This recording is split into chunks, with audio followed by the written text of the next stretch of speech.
Bismillahirrahmanirrahim. Assalamualaikum warahmatullahi wabarakatuh. Perkenalkan, nama saya Ardi Ersuma dari kelas MPI 5D.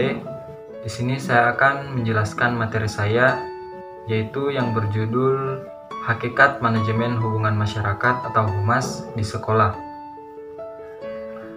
Yang pertama, pengertian manajemen humas di sekolah. Manajemen adalah proses perencanaan, pengorganisasian, pengarahan, dan pengawasan usaha-usaha para anggota organisasi dan penggunaan sumber daya organisasi agar mencapai tujuan yang telah ditetapkan. Manajemen merupakan suatu ilmu untuk merencanakan, mengorganisasikan, memimpin, dan mengendalikan upaya organisasi dengan segala aspeknya agar tujuan organisasi tercapai secara efektif dan efisien. Sedangkan hubungan masyarakat atau sering disingkat dengan humas adalah seni menciptakan pengertian publik yang lebih baik sehingga dapat memperdalam kepercayaan publik terhadap suatu individu atau lembaga.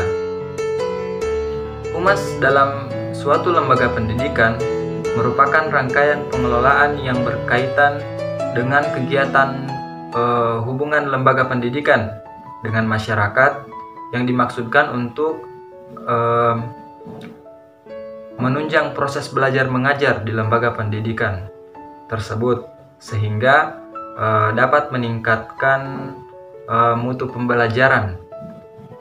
Dari pengertian tersebut dapat kita simpulkan bahwa manajemen humas dalam pendidikan adalah pengelolaan yang berisikan perencanaan, pengorganisasian, pengarahan, dan pengawasan untuk menciptakan pengertian publik yang lebih baik sehingga dapat memperdalam kepercayaan publik terhadap suatu organisasi ataupun pendidikan.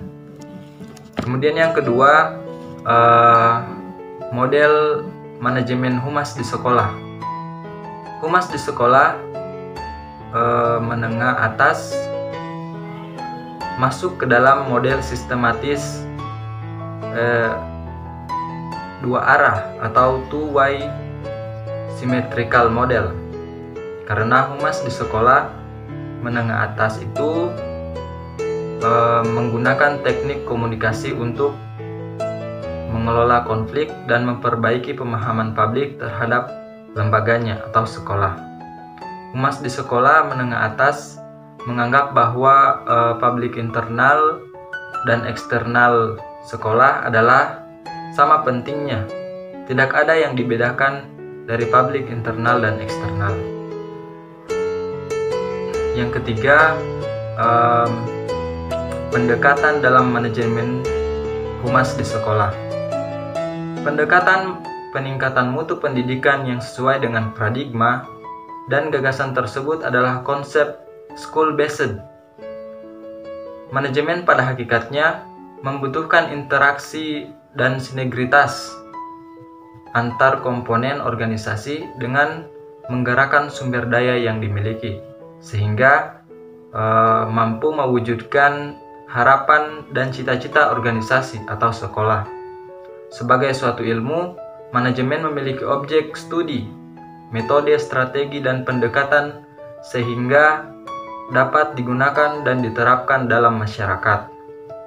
Manajemen dengan demikian memiliki keterkaitan dengan berbagai disiplin ilmu lainnya, sehingga memungkinkan manajemen dipelajari, dianalisis, diteliti, dan kemudian dikembangkan sebagai suatu ilmu terapan dalam mengelola suatu organisasi ataupun sekolah. Sebagai suatu proses, manajemen membutuhkan suatu strategi dan desain yang mengandung gagasan dan ide dasar organisasi yang akan dicapai melalui proses manajemen.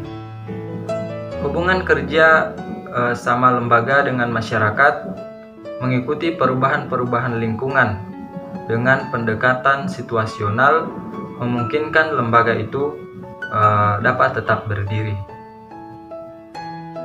Kemudian yang keempat, metode, strategi, dan media dalam manajemen humas di sekolah. Strategi yang harus diupayakan para praktisi humas di lembaga pendidikan, diperlukan beberapa pendekatan agar strategi tersebut bisa berjalan dengan baik dan lancar, antara lain pendekatan kemasyarakatan, pendekatan persuasif, sosial, kerjasama yang harmonis, dan koordinasi. Kemudian, media humas adalah berbagai cara atau alat yang dipakai dalam merealisasikan program kerja humas. Di sini jenis medianya ada dua, yaitu media langsung dan media tidak langsung. Media langsung adalah media yang mengharuskan tatap muka langsung antara pihak sekolah dengan masyarakat, seperti rapat-rapat formal, pekan pendidikan, hari ulang tahun sekolah, karya wisata, atau kunjungan ke rumah. Kemudian media tidak langsung, yang dimaksud media tidak langsung ini adalah media tanpa tatap muka. Sekolah mengadakan hubungan dengan masyarakat melalui seperti media cetak dan media elektronik, baik itu berupa majalah sekolah ataupun telepon, siaran radio, kaset, ataupun melalui komputer. Demikian materi yang bisa saya sampaikan. Lebih dan kurangnya mohon maaf. Saya akhiri. Wabillahi taufiq wal hidayah. Wassalamualaikum warahmatullahi wabarakatuh.